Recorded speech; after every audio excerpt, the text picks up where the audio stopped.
Índia, um país de extremos como nenhum outro. De uma diversidade estonteante, onde etnia, cultura, religião e idioma se reúnem num caleidoscópio deslumbrante de humanidade. Em sua história de 7.000 anos, a Índia supriu o mundo com suas riquezas. Entretanto, as contribuições inestimáveis da Índia para a ciência e a tecnologia muitas vezes foram encobertas. Elas se tornaram parte do nosso cotidiano de forma tão intensa que nós as tomamos como certas. O conhecimento da Índia antiga permanece uma história não contada. Poucos sabem como a Índia moldou profundamente o mundo moderno. Que foi a Índia que criou o conceito que alimentou a revolução global de alta tecnologia. Que foi a Índia que ajudou a criar as raízes da medicina moderna. Ao que se revela, a base para inovações científicas e tecnológicas do presente e talvez do futuro permanece oculta na história não contada da sabedoria da Índia antiga. Sabedoria e antiguidade. Índia.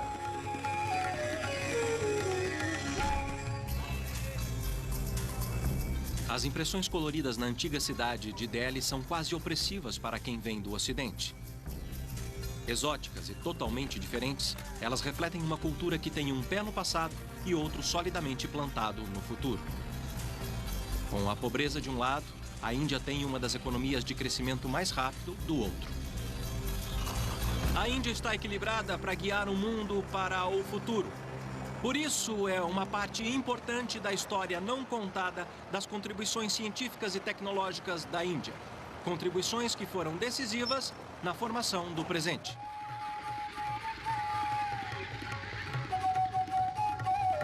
Para ver uma das façanhas mais impressionantes do passado da Índia, eu viajo para Jaipur, a uns 480 quilômetros ao sul de Delhi. Jaipur é famosa por seu lendário palácio cor-de-rosa, mas eu estava procurando um tesouro científico de escala grandiosa. Aqui em Jaipur, as crenças hindus propagam inovação de precisão sem precedentes. Assim como no mundo ocidental moderno, acredita-se que os movimentos do Sol, planetas e de estrelas afetam a vida do homem. Para determinar os momentos mais propícios para eventos importantes como festivais ou casamentos, precisão era crucial. Astrologia, uma pseudociência alegando adivinhação pela posição dos planetas, do Sol e da Lua, deu início a uma das ciências mais antigas e importantes da Índia, a astronomia.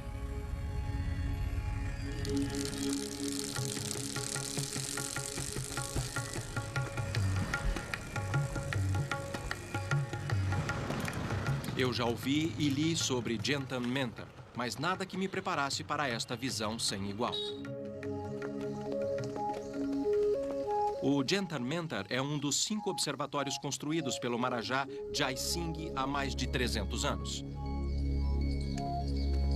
O que parece um playground gigante é, na verdade, uma maravilha da arquitetura e da astronomia. Diferente das pequenas ferramentas metálicas que os europeus criaram para ler as estrelas, alguns dos 16 instrumentos astronômicos construídos aqui de pedra, cimento e gesso são os maiores do mundo. Antes do período de Jai Singh, astrônomos dependiam de instrumentos menores como o astrolábio. As estruturas enormes que Jai Singh construiu aqui e em outras partes da Índia são os únicos desse tipo. Por que um instrumento desses é tão grande? O astrônomo residente Dr. S. Bhattacharya explicou a importância da escala. Circunferência e números maiores de marcação que podemos ter na circunferência. Dá para medir ângulos muito pequenos. Isso acontece com todos os instrumentos? Eles são grandes assim porque isso os torna mais precisos? Isso, exatamente. As medidas podem ser muito precisas. Quer dizer, então, que quanto maior, mais preciso? Exatamente. Quanto maior a circunferência, menor o ângulo de medida que podemos marcar nesses mostradores. Em Jantar Mantar, os antigos conseguiam rastrear o movimento e a posição de corpos celestes com uma precisão maior que qualquer um antes deles. Acredite ou não, o objeto atrás de mim é um relógio de sol. Não é um daqueles redondinhos bonitinhos que nós conhecemos. Na realidade, é o maior relógio de sol do mundo. Este relógio de sol equacional se chama Sanhata Yantra, que significa instrumento supremo. Tem 23 metros de altura e é a criação mais importante de Jai Singh. E esses degraus correm 50 metros ao longo do gnomon, a estrutura que cria o ângulo do relógio de sol. Jai Singh orientou a estrutura para o norte. Na linha leste-oeste, ele posicionou o eixo de um hemisfério para criar 2 quadrantes.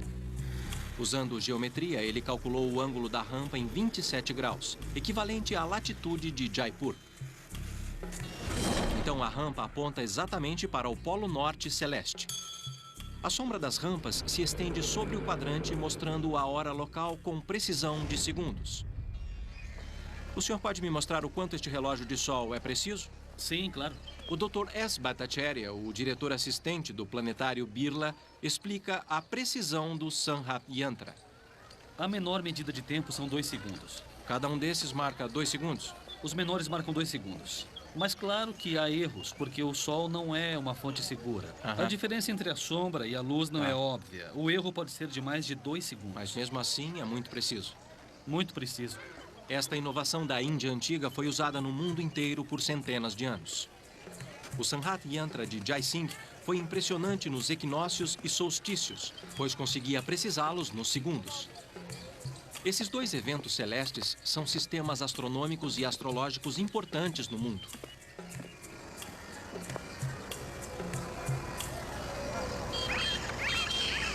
Mas ele não criou uma coisa do nada. Os projetos de Jai Singh são capitalizados numa dimensão da ciência e tecnologia com raízes muito mais antigas na história da Índia, matemática. Tudo começou com um sonho.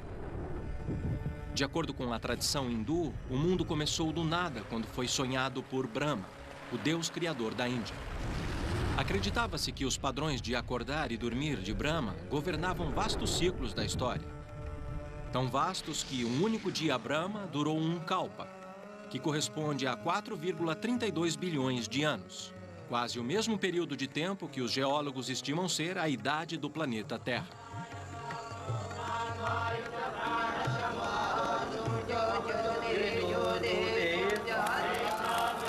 Cantos e escrituras hindus antigos contêm cálculos desses ciclos Brahma, descrevendo trabalhos matemáticos da Índia no 4º século antes de Cristo. Curiosamente, os antigos usavam palavras para expressar números. A palavra braços era usada para o número 2, já que as pessoas têm 2 braços. Mas as palavras não serviam para cálculos, então em torno de 10 a.C., elas foram substituídas por símbolos. Antes dos indianos, os babilônicos tinham alguns símbolos. Este símbolo significava 1, 60 e 3.600. E este símbolo significava 10. Obviamente que com apenas 2 símbolos, as aplicações eram limitadas. Para escrever 6, eram necessários 6 símbolos. Mesmo no sistema romano se usava 2 símbolos. Mas acontece que no sistema indiano bastava 1 símbolo. Para maior conveniência e precisão, o antigo idioma hindu sânscrito substituiu o vocábulo dos números por 9 dígitos isolados. É o sistema indiano de 9 dígitos que nós usamos hoje.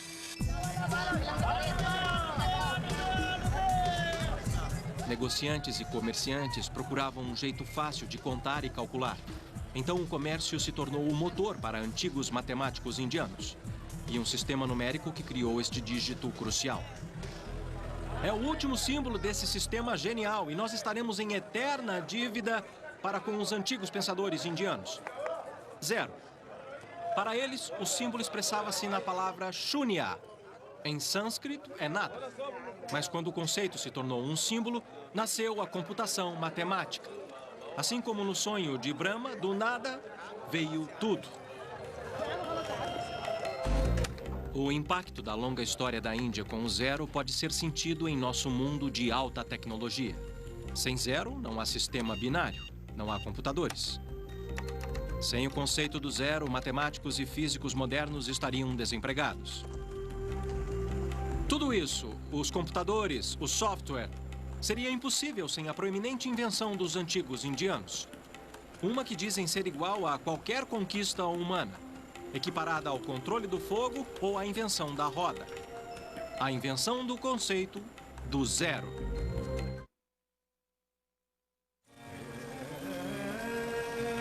Desde o início da civilização, os indianos utilizaram sabiamente o que a terra fornecia, inventando métodos para moldar a natureza para as suas necessidades.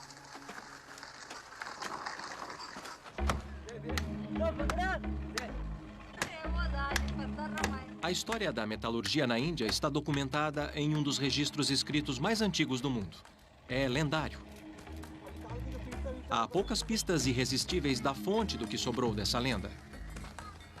Aqui na estrada para o Himalaia, eu ouvi dizer que há grupos de trabalhadores itinerantes que guardavam uma das principais habilidades do trabalho em metal dos antigos indianos.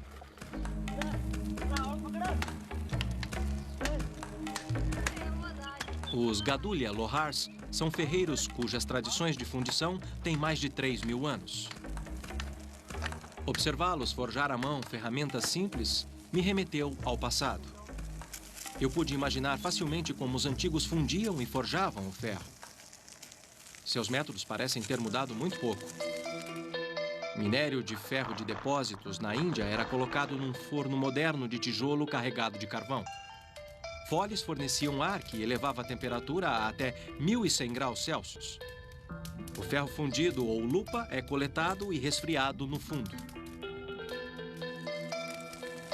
Para fazer uma ferramenta ou uma arma, os antigos reaqueciam e martelavam a lupa para moldá-la, assim como esses Lohars fazem com barras de ferro velho.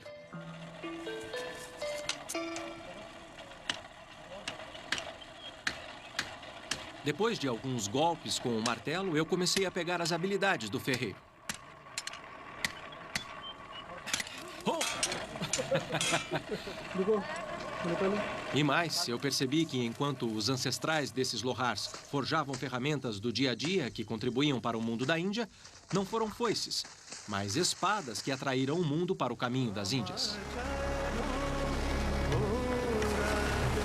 Quando no século XI d.C., guerreiros europeus sentiram o efeito das espadas islâmicas na batalha, suas histórias de guerra lançaram a lenda da lâmina de Damasco. Diziam que um golpe da espada podia perfurar um capacete europeu sem perder o fio, ou fatiar facilmente um lenço de seda no ar. Embora as espadas fossem forjadas em Damasco, capital atual da Síria, o aço e a tecnologia vieram da Índia.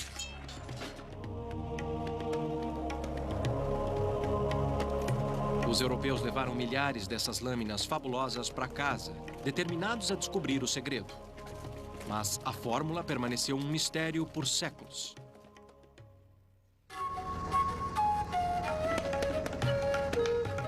Além de fundir, eu procurei outra pista na minha busca pelas fabulosas pastilhas de aço.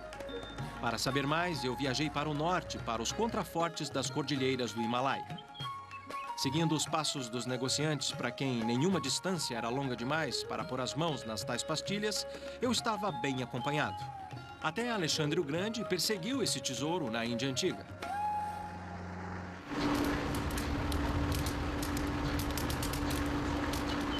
Hoje, na fábrica de aço da cidade de Dehradun, eles estão fazendo réplicas da lâmina damasquina.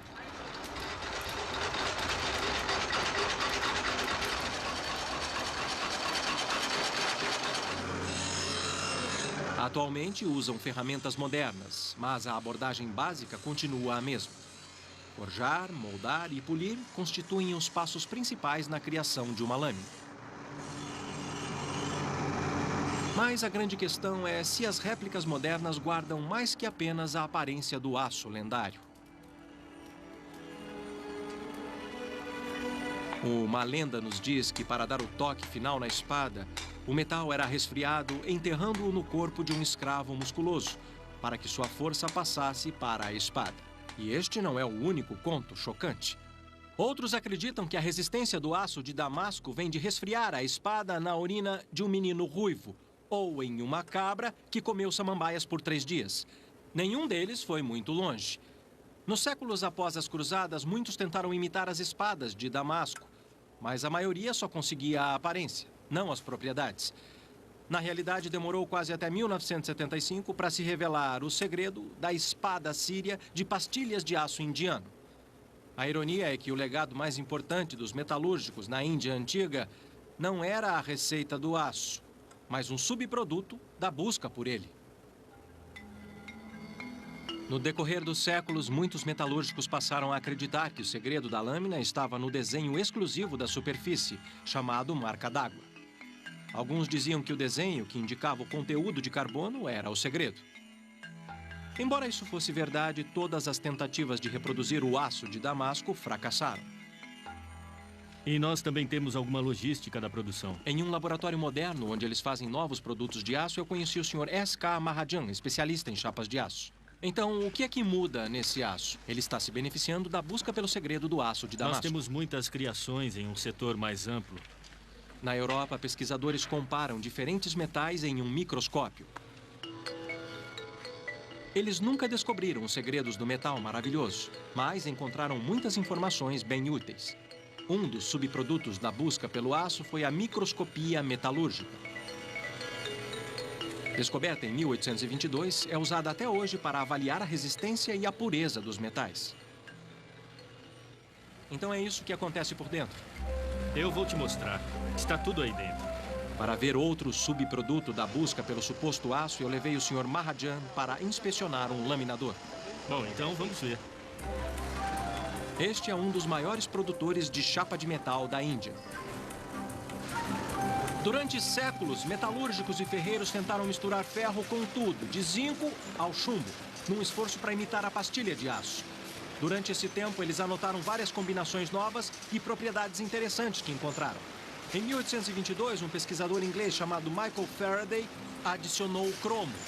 Ele não conseguiu pastilhas, mas conseguiu uma liga de aço que nós mal conseguiríamos viver sem. O aço inoxidável evoluiu a partir da inspirada pesquisa de Faraday. O que nós faríamos sem ele? Usando calor e pressão, as chapas de liga de aço são processadas para se tornar peças, automóveis e outras ferramentas e utensílios do dia a dia. O que torna o aço inoxidável tão cobiçado é que ele não enferruja. Uma propriedade que nós tomamos como certa. Hoje, ligas de aço são a espinha dorsal da vida moderna em qualquer lugar do mundo. Com uma dívida profunda para com os antigos indianos, nós usamos essa liga em tudo, desde aviões até salas de cirurgia. Mas além das pastilhas de aço, os metalúrgicos da Índia antiga tinham mais cartas na manga.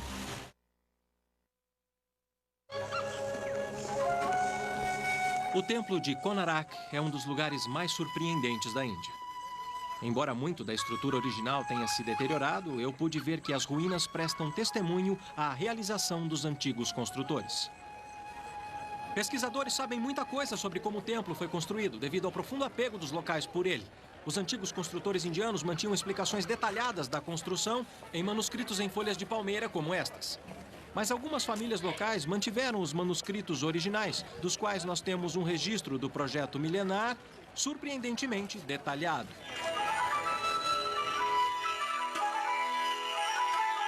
Organizados com precisão matemática, os manuscritos falam do processo de construção altamente técnico que foi concluído em apenas 12 anos. Blocos de pedra eram o principal material de construção. Ferreiros tinham um papel importante nesta técnica de construção antiga. Eram eles que forjavam esses grampos de união feitos para manter os blocos de pedra firmes no lugar. A novidade neste templo é que os construtores usaram a capacidade inovadora dos antigos metalúrgicos. Usando a mesma técnica básica de aquecer lingotes de ferro e depois martelá-los, ferreiros criaram vigas de mais de 6 metros e pesando mais de 5 toneladas. Aqui dá para ver onde os lingotes eram unidos. Fazendo isso, os ferreiros responsáveis criaram as primeiras vigas usadas em construção. Uma aplicação extraordinária de uma tecnologia simples. Embora haja provas de que outras culturas usaram metal para unir segmentos de pedra, os antigos indianos foram os primeiros a incorporar longas vigas de metal como componentes estruturais. Esta é uma obra de engenharia impressionante. Vigas mestras de ferro forjado à mão dão suporte a padieiras pesadas de pedra para formar uma estrutura de suporte do prédio. Durante explorações anteriores do local, foram encontradas mais de 20 vigas mestras pelo templo. Supondo que cada uma dessas vigas pese em torno de 4,5 toneladas e a padieira provavelmente a mesma coisa, é realmente incrível que os trabalhadores pudessem erguer tanto peso assim. O mistério foi desvendado quando pesquisadores analisaram os manuscritos em folhas de palmeira. Parece que os construtores recorreram ao mecanismo inovador criado pelos ferreiros e à fonte local de força auxiliar. Usando polias de ferro forjado à mão e cordas, as padieiras de pedra eram colocadas em plataformas de madeira. Elefantes eram treinados para pisar nelas para erguer as padieiras no ar, enquanto um grupo de homens puxava as cordas para posicioná-las sobre as vigas mestras. Durante a construção, elefantes faziam o trabalho pesado, desde erguer até nivelar. Além de ser os guindastes, eles eram as escavadeiras que terraplanavam o local da construção antes da fundação ser feita. O trabalho deles os imortalizou. Quando imaginamos como a força do elefante foi importante para os construtores do templo, estátuas como esta fazem muito sentido. Os elefantes merecem ser lembrados pela contribuição deles a um dos grandes monumentos da engenharia e arquitetura antiga.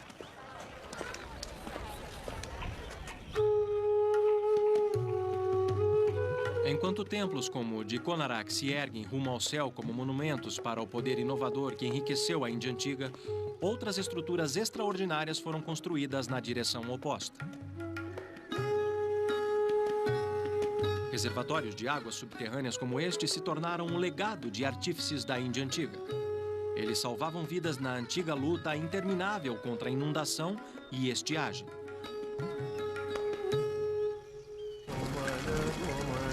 Os poderosos ritmos das monções moldam a vida na Índia desde tempos primitivos. Hoje elas continuam moldando.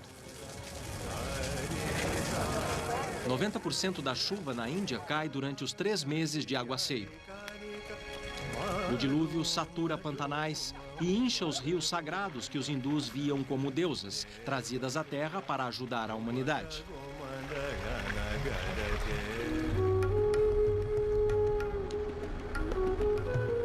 Para aqueles que vivem em regiões áridas, as monções trazem vida.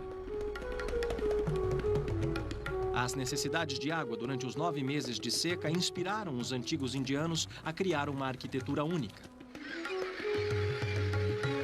Este é um dos exemplos mais espetaculares de estruturas antigas de captação de águas pluviais. Este poço em degraus no norte da Índia leva a um reservatório profundo onde se acredita haver um encontro de rios sagrados. Essa estrutura impressionante dá acesso ao lençol d'água o ano inteiro. Sua arquitetura em degraus é uma das invenções mais geniais da Índia, exibindo as excelentes habilidades dos pedreiros da Índia Antiga. Esse estilo de arquitetura, que é exclusivo da Índia, é um reservatório de água. Este, em particular, poço em degraus, é chamado Chand Baori, é o maior deles. É uma arquitetura em degraus que pode ser redonda ou retangular, que foi projetada para suprir necessidades práticas e espirituais nas regiões mais secas da Índia. Blocos de pedra se tornaram degraus, facilitando a longa descida até o recurso salva-vidas. E a descida era longa. O poço fica a mais de 5 andares para baixo e mais longe ainda quando o nível da água desce nos meses secos. Com blocos de pedra dava para construir cantos e curvas e manter o nível das camadas independente da inclinação. Enquanto arquitetos de templos usam blocos de pedra para construir para o alto, criando abóbadas e câmaras, poços em degraus e reservatórios eram construídos na outra direção. Mas antes, precisavam encontrar água. Uma árvore grande era a pista para a fonte. Perto da árvore se cavava um poço retangular para verificar a profundidade do lençol d'água e confirmar sua pureza. O poço era alargado em um reservatório retangular, que depois era revestido com blocos de pedra. A arquitetura em degraus mantinha as paredes juntas para reduzir a evaporação e assegurar que o poço ficasse frio. Supostamente isso era feito pensando em um efeito especial. Os indianos têm uma tradição de métodos de resfriamento de água. Provas indicam que a evaporação era usada com um propósito novo há séculos. Registros europeus do século XIX dizem que filas de vasos rasos de barro contendo água eram cobertos com palha e expostos a uma corrente de ar. A evaporação resfriava a água e podia até produzir um pouco de gelo. Vamos ver se funciona.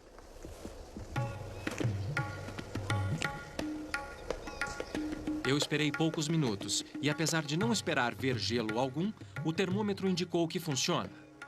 Já baixou alguns graus. Parece que os antigos tinham um meio inovador de tornar suas vidas um pouco mais confortáveis.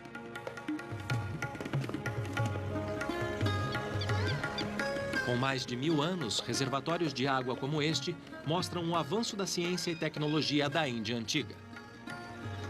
E mais uma vez, as técnicas de captação de águas pluviais que os manteve por séculos agora inspiram aplicações modernas. Um projeto pode se tornar um modelo para outros. Laporia é um pequeno vilarejo rural a 2 horas de carro de Jaipur, em uma das regiões mais secas da Índia. Em um ano bom, os 3 meses de monções trazem de 30 a 90 centímetros de chuva a Laporia. E isso, na verdade, é suficiente para fornecer água para as pessoas, seus rebanhos e suas plantações o ano inteiro.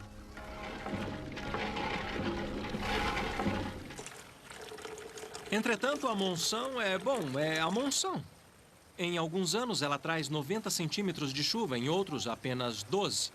Com a população da área crescendo, a escassez de água se tornou um problema sério. Em 1982, a crise de gerenciamento de água inspirou um visionário local. Ele enfrentou o problema usando uma abordagem antiga, porém inovadora. हम सब लोग इकट्ठे होकर के और सब लोगों ने मिलकर काम किया. Lakshman Singh, um membro de uma família local proeminente, dedicou sua vida para reativar os tradicionais métodos de captação de águas pluviais numa área seca e improdutiva.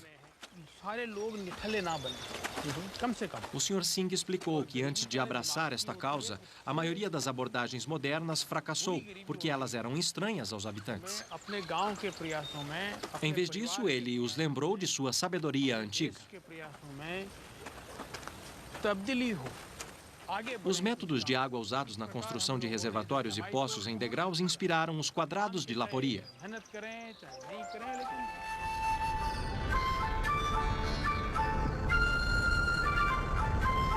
Baseado numa técnica antiga, o ponto de partida é um pequeno declive no terreno. Um trecho grande do declive é dividido em unidades retangulares de aproximadamente 60 por 120 metros. Cada unidade é delimitada por canais ao longo de 3 lados posicionados na direção mais baixa da inclinação. Elas se chamam chaukas, que significa quadrados. O desenho em zigue-zague na terra permite que a água da chuva entre no quadrado e o encha. O excesso escoa para o quadrado seguinte e depois para o seguinte. O que sobra escoa para um reservatório ou tanque. A água captada escoa por um filtro no solo até o lençol d'água e depois é bombeada para os poços do vilarejo. Quando o Sr. Singh explicou o processo em mais detalhes, eu percebi que esta estratégia de irrigação de baixa tecnologia e alta inteligência gerencia um fornecimento de água limitado com mais eficiência. Na realidade, o método de Lakshman Singh estava produzindo mais água potável, assim como água suficiente para seus pastos e terras cultivadas.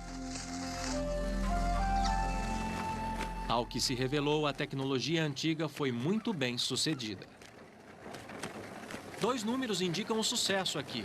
Em 1982, o maior reservatório dos habitantes, o açude local, o Tanque das Flores, irrigava 20 hectares. Agora ele irriga 283. São 14 vezes mais, com base na sabedoria dos antigos.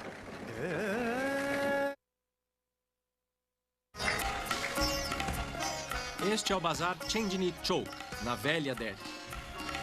Por milhares de anos, comerciantes vieram aqui encontrar coisas que só a Índia tinha. Um tecido tão versátil que, quando suas virtudes, maciez, requinte e leveza foram revelados, a demanda estimulou um crescimento econômico que mudou o mundo.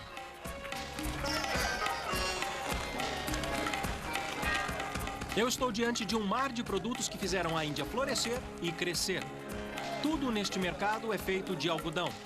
Dentro dessas fibras coloridas está outra história não contada da contribuição da Índia para o nosso passado tecnológico.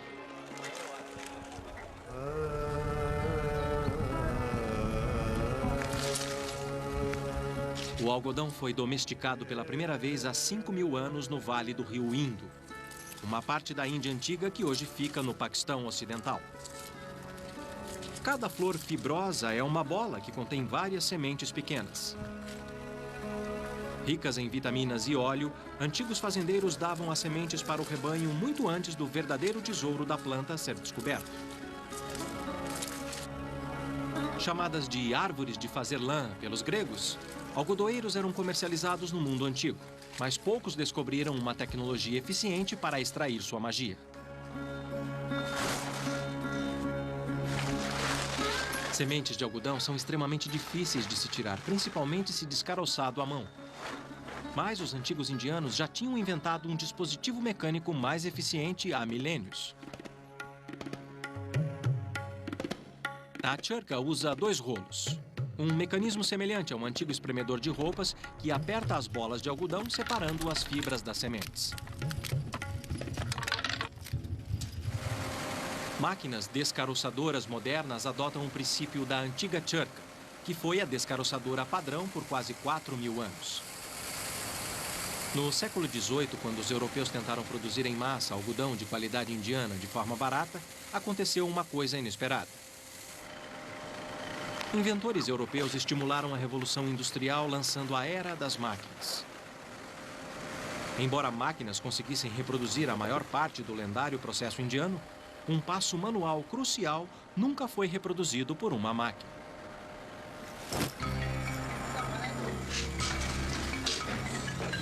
Há muito tempo, artífices indianos criaram uma ferramenta que deu às suas roupas uma qualidade exclusiva.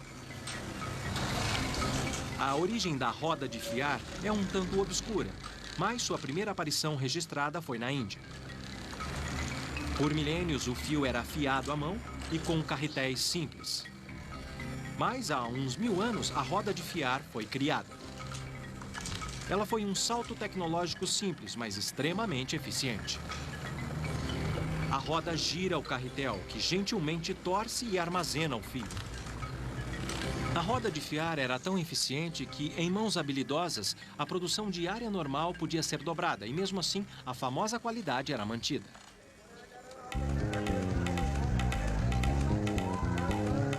A indústria pesada jamais pôde conseguir reproduzir a maciez e a qualidade do fio que a roda de fiar produz. Tecido indiano feito de jeito tradicional é valorizado hoje do mesmo jeito que era reverenciado pelos antigos comerciantes. Quando a fiação foi industrializada, mudou a nossa forma de viver. Esse material produzido em massa e fácil de cuidar, que pode não ser tão macio como o tecido feito à mão, agora pode ser compartilhado no mundo todo. Hoje o algodão é o ponto de articulação do estilo da vida moderna. Sem ele, nenhum de nós teria camisetas ou nossas calças favoritas. Ou seja, jeans. Nós não imaginamos, mas 40% da nossa roupa contém algodão. Com séculos de experiência profundamente enraizada, a Índia mais uma vez se tornou o maior fornecedor mundial desse antigo material. Para entrar na área de produção. Pode Obrigado. pegar. Obrigado. Nesta grande fábrica de processamento moderno em Alwar, a 2 horas de carro a sudoeste de Delhi, Prerna Syntex produz 800 toneladas de algodão por dia. Muito distante do que um fazendeiro conseguia produzir com uma charka. Aqui eles fiam mais de 9.000 metros de fio por dia, mais que todas as rodas de fiar na Índia conseguiam produzir em um ano. A tecnologia que deve ter sido originada na Índia centenas de anos atrás, agora é reimportada da Alemanha, Japão e Suíça, na forma dessas máquinas modernas. Mas o processo fica cada vez mais eficiente. Eu percebi o quanto o conhecimento antigo contribuiu para a importância do mercado. Não apenas mercadorias, mas ideias foram negociadas, trocadas e espalhadas mundo afora. Por milhares de anos, comerciantes vieram comprar, vender e trocar aqui nos bazares da Índia, voltando para casa com produtos de algodão indiano, ideias novas, talvez lingotes de aço de damasco bruto e, claro, as famosas especiarias indianas tão cobiçadas no mundo todo. Muitas dessas especiarias têm propriedades medicinais, Nos tempos antigos, a maior parte dos remédios vinha de plantas. De acordo com textos fisiológicos da Índia antiga, o estado de saúde de alguém pode ser atribuído a seus hábitos alimentares. A ciência já mostrou que algumas plantas têm poderes de cura. Casca de salgueiro é o ingrediente básico da aspirina. Acredita-se que temperos como alho estimulam o sistema imunológico e ajudam em doenças brandas. Baseado nessas prescrições antigas, a fitoterapia se tornou um grande negócio, não apenas na Índia, mas no mundo inteiro. Especiarias e ervas nativas são misturadas em várias combinações por mais de 8.000 farmácias. A demanda global é difícil de calcular, mas produtos fitoterápicos constituem um mercado de bilhões de dólares só na Índia.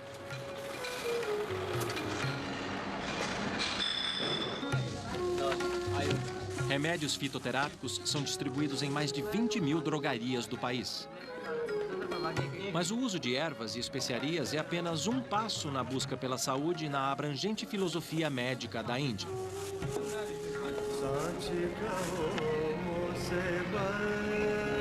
Perto do sagrado rio Ganges, em Kripalo Bagh Ashram, eu encontrei práticas de cura da Índia antiga ainda muito difundida. Essas casas ashram são clínicas ayurvédicas que tratam de centenas de pacientes por dia. Ayurveda, em sânscrito, significa a ciência da vida que define saúde como bem-estar pleno. Então, um diagnóstico médico não se concentra apenas no sintoma imediato, mas na relação do paciente com alimentos e ervas, o tempo e as estações e até seus relacionamentos pessoais. A Ayurveda foi o primeiro sistema de medicina a aparecer no mundo. E por fim, depois de 5.000 anos, esta abordagem holística agora está sendo adotada no Ocidente. A yoga, que é um dos aspectos mais importantes da Ayurveda, se tornou muito popular.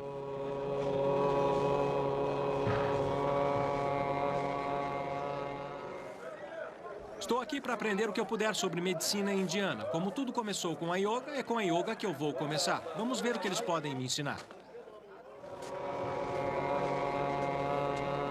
Eu entro na aula em um momento crucial. Eles se preparavam para uma aula de respiração.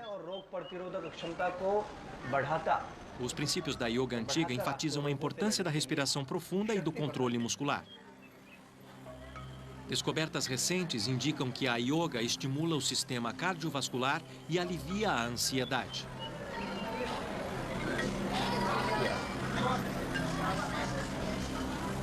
Parece funcionar.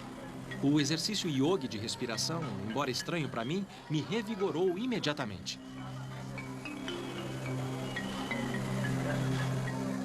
Pode parecer simples, mas eu acabei de aprender que respirar, que é um dos fundamentos da yoga, é muito complicado. Tenho muito que aprender. O mestre de yoga, Han Deveji, teve tempo de me ensinar mais. Como uma técnica médica, as metas da yoga são restaurar o fluxo de energia vital pelo corpo para tratar de várias doenças. Recentemente, esses métodos da velha escola tiveram que resistir às nossas referências ocidentais de ciência. O yogi Han Deveji achou que uma demonstração daria melhor o recado. Posturas e alongamentos parecem aumentar a circulação para os membros.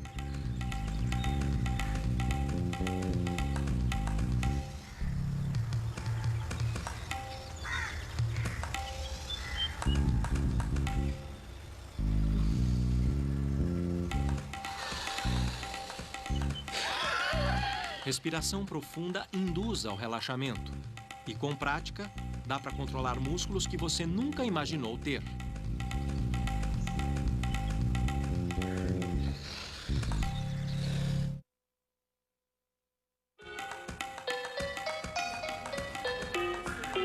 Foi incrível saber que centenas de anos antes da medicina europeia, médicos ayurvédicos já tinham desenvolvido um conjunto impressionante de especialidades. Nele se incluem psiquiatria, pediatria, oftalmologia, toxicologia, ginecologia e, surpreendentemente, cirurgia. Ao que se revela, os antigos indianos criaram instrumentos cirúrgicos e inventaram técnicas cirúrgicas sem precedentes há séculos. Recentemente, uma de suas técnicas, que era usada para reparar uma punição por adultério, se tornou muito popular. Esse pedaço de pele vai cobrir o nariz. No decorrer da história da Índia, até a medicina teve suas reviravoltas. Seguindo o legado dos antigos cirurgiões ayurvédicos, eu fui parar num dos maiores hospitais de Delhi. Eu marquei um encontro com o Dr. Lokesh Kumar, um cirurgião plástico. Familiar com a história médica da Índia, ele me garantiu que uma invenção da Índia antiga, em particular, estava deixando muita gente feliz hoje. Antigamente, a punição padrão para adultério era a remoção do nariz. Isso deu aos antigos cirurgiões muitas oportunidades de praticar a rinoplastia, ou, como é mais conhecida hoje, uma plástica de nariz.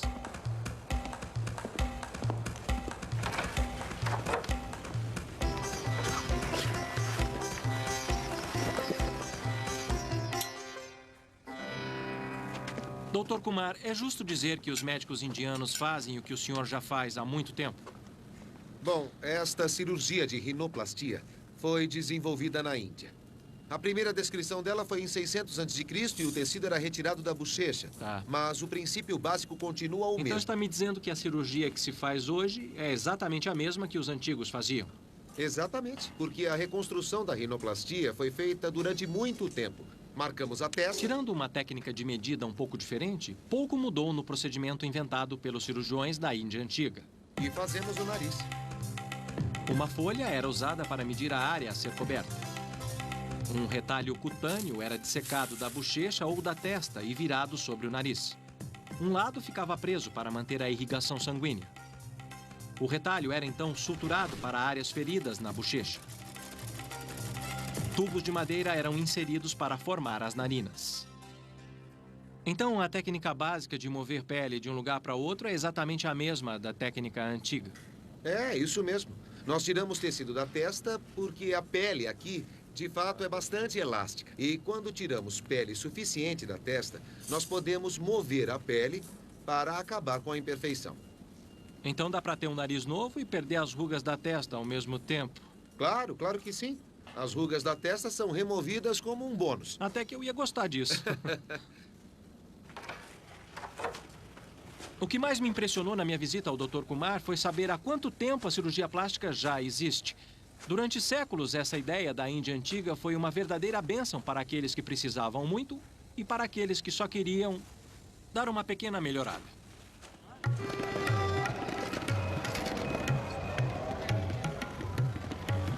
Quando eu saí da clínica e olhei os rostos da Índia moderna, eu não pude deixar de pensar na dívida que nós temos com essa cultura antiga.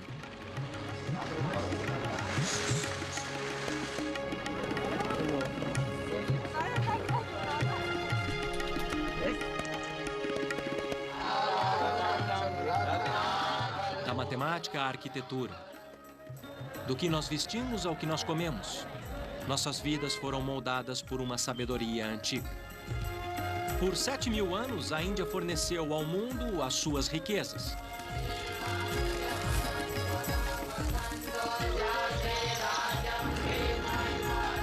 As contribuições da Índia para a ciência e tecnologia podem estar encobertas pelo tempo. Mas há poucas dúvidas de que elas propiciaram um trampolim para avanços que moldaram o nosso mundo. Pelos registros da Índia, uma coisa parece certa: a sabedoria dos antigos indianos vale a pena redescobrir.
um país de extremos como nenhum outro.